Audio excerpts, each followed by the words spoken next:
Lundi prochain démarre le certificat d'études primaires. À quelques jours de cet examen, nous sommes intéressés au Centre pour la promotion des initiatives des sourds du Bénin. C'est une école primaire créée en 2005 qui présente des candidats au CEP depuis quelques années. Nous avons assisté aux dernières révisions pour l'examen dans ce centre. Francis Faton, Ibrahim Lawani.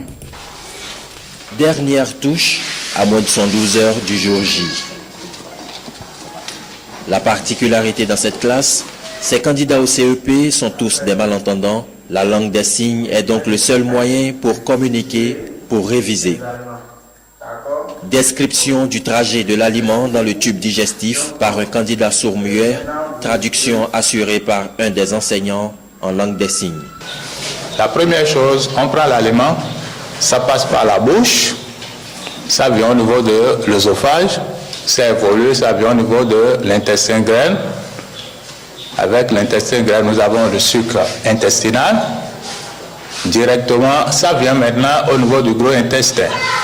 Il a une transformation et après le déchet, ça sort par l'anus. À l'examen du CEP, les épreuves sont identiques pour tous les candidats, malentendants ou non. La composition avec les sourds-muets se passe de la même façon que les entendants. Ils écrivent comme les entendants, naturellement. Le Centre pour la promotion des initiatives des sourds du Bénin présente 7 candidats au CEP cette année. Les cartes scolaires sont fin prêtes. Les candidats disent attendre le 6 juin avec sérénité. Oui, je suis prêt, je n'ai pas peur. Dieu est avec moi. Dieu va m'aider, m'accompagner pour que je puisse réussir à mon CEP. Après le CEP, moi j'ai envie d'aller au collège. Si je réussis le CEP, au collège et continuer mes études au collège. Cette année, super.